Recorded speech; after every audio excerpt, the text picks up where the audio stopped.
all about the edge cancels, all about the crazy technology that you can do. Yep, all about putting one hand on your opponent and then taking their entire stock away. Beautiful. Both sides have their beauty, so we're going to get into this game audio. Now, ooh, this is going to be sick. So, exactly what I'm talking about here, the Battle of Shines. Let's go. Good spacing on the back row was a bit much, but dropping off to the edge, sometimes dropping off ledge and then double jumping back on and having to retort is actually a really good option. The jab, reset into the forward smash, holds ledge, doesn't even have to send him that far out.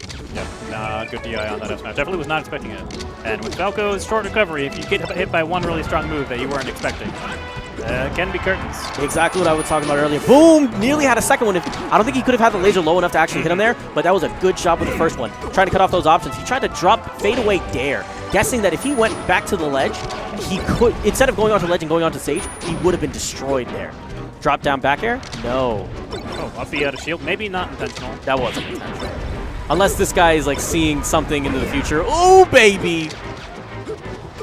No, he's not going to be able to catch him there. That jab not going to be enough to beat that. Approaching down are going to go high with the up B, trying to slip back, but still finds the back air to finish the stock. Sick. Drop through back air, through the platform. Being above a Falco, being below a Falco is one of the most terrifying things because you don't know if you need to just start clutching your shield and angling it up or to see if you can just survive in some situations at those higher percentages. Oof. Landing immediately, going into the multi-shine combos. Good job by Clouded. Keeping it simple. Yep, understanding that he cannot actually get to the stage with that spacing on the side B, so just grabbing the ledge, and that's all she wrote. Ooh, good job on the get-up attack. Is he going to down tilt? No, of course not. He's going to go in for those grabs, those shines. He wants those. Only an old man like me would go for that down tilt. See if he can try. He stays away from temptation. And those, that's a really big flub from Boomstick, throwing away that stock. Because it loses him tempo. It loses him tempo, and it loses him a chance to get back into this. And especially with a game that's as close as this is, neither one of them have really been pulling away. It's just been a handful of good decisions that have really changed everything. He's going to wait here. Doesn't even go for the lasers. Kept it. Forward throw. He's going to wait. He's going to try to snap ledge. No. Simply sees which way he went. He tried to use back air initially to catch him, but he was a bit too close into the stage. Yeah, Plano doing a really good job using that kind of awkward, very sharp up angle to set up the pullback afterwards. Boomstick having a hard time interrupting in that, although that time Clouded trying to shoot the ledge spaces off just a little bit. And that nearly, you should have gone for the full hop there if you wanted to continue that pillar. Ooh, up tilt takes him up to the next one. He's not going to go for a finisher here. Instead just says, I'm fine with letting this reset. I'm going to go back to it because I have a stock advantage here. I'm not going to try to take any risk that could potentially go sour. Trading lasers. Excellent job. He baited him with the run across, making him think that he could hit get-up attack, comes back with a laser, try to get him a hit stun, and then set up for another combo opportunity. Yep, that roll from Clouded. Gonna put him in a pretty bad situation. Boomstick take advantage of that, but now Clouded on the offense. Ooh, edge cancel drop down. Oh! Yo! Okay. That was fancy. So in a lot of situations there, Falcos would be going for the early down air to be hitting them out of the middle of the side B. But instead, Clouded actually hesitating just a moment, dropping down, waiting, and then double jumping and back airing to get the stage spike. Sick. Pretty sick stuff. Multi-shines, messes up on the third one. That was good. He waited.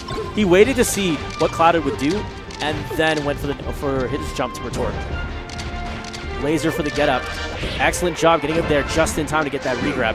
Way too hard of a read. Yep, bets it all on the tech in towards center stage, but still manages to ride the momentum afterwards. Now, granted, I don't think that was a bad idea considering the amount of tempo that he had.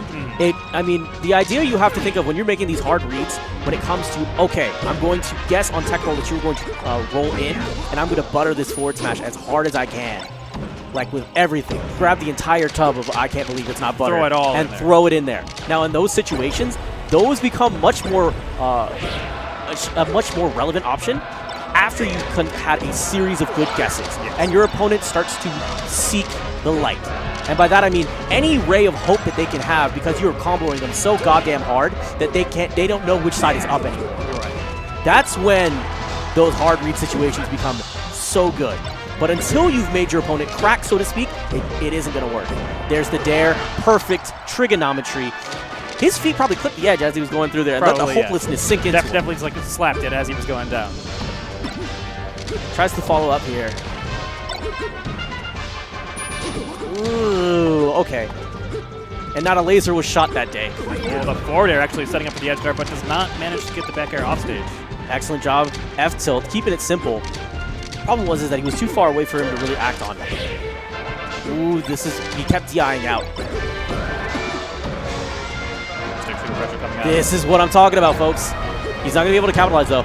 Oh, yeah, a little bit too slow on the up E to be able to get that in before the down air. That young creep behind him? Right, definitely chasing him down. Good angling. It was high on the shield, but it was far enough away that he couldn't get punished. Great job teching, staying alive. Oh. Excellent back here to take him out. And now at 176, you gotta wonder. Nope, not wondering anything. Too late. There it is. The truth. The forward throw went up stage. The truth reveals itself. But again, Boomstick taking the momentum. Sick. Putting on the pressure, still getting all the tech chases. He's teching down out. Smash. He teched out twice, and both times we saw him go in there and just say, you know what? I see you. You ain't going nowhere. I mean, that was excellent job. Just simply waiting, just knowing when to go in. Look at that. Boom. That's it. The amount of potential that you have when you can read tech rolls effectively with Falco is incredible. So a lot of characters can cover tech rolls. A lot of times, a lot of different options. But all of Falco's different attacks that he can use to cover tech rolls are all very, very good combo tools, especially against the Falco. Like dash attack, up tilt, down airs, of course. All the smash attacks hit really, really hard and will generally end a Falco's stock if you hit them. Yeah. Now the pressure coming into play. Still managing to land some of these grabs. Using the top platform to kind of convert a little bit. Oh, caught him with that big metal foot. Right in the face. Right in the beak. He retreats to the top platform and now showing off a little bit of tech skill. Good job guessing the get-up attack. Boomstick struggling to find answers here. And now Clouded trying to see if he can follow up. Oh, there it is. And this is what Boomstick has been waiting for. He wanted a little bit of time to just gain control of center stage for himself. Oh, but there it is. He actually goes onto the stage and meets his maker with that down smash. These guys are battling for the true Falco. They're trying to see which one's the clone and which one's the real one. Right, who's the faker? Nice spacing on the side B sniper bullet. Not getting caught by that down smash. Boomstick trying to give him his own medicine. Use that down smash. You saw him there as well.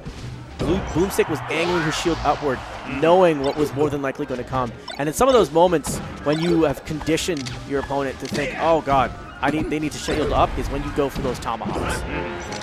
Ultimately, you can go for the low shield stab, which, the Space Animals don't have too great tools for, but they do have that down tilt. It is something, like sort of a wrench you can throw into your opponent's shield game. At mid percentages, it's okay. At high percentages, and with spaces particularly, once it gets to around 140, and on these type of stages, it can turn into a kill option. Yes. Yeah, a lot of times, even when it won't necessarily kill, it will set up for potential kill follow-ups. Like they give him an opportunity to follow up with a potential down air, up air, back air. Ooh, he tried to make a hard read on second place with that down smash. He's gonna get dunk. Never mind. Doesn't even have to do it. Yeah, just hold the ledge. Ooh, good stage control there. Good multi-shines. Oh, the rapid jab coming into play. Set up for the back air. Excellent by Boomstick. Gutsy call paid off. Let's see what he can make the most of it. Nair. No. Set tries to finish him there. Yeah, but that back air will be enough to finish it off. So, in some situations, dare is the wrong option, I think. Yeah. Because if you're daring someone and putting them back onto the stage, you're giving them a chance to tech. And in some instances, if they're expecting that, you might want to give them the complete opposite. Right. Nair, back air, anything like that, that forces them off stage.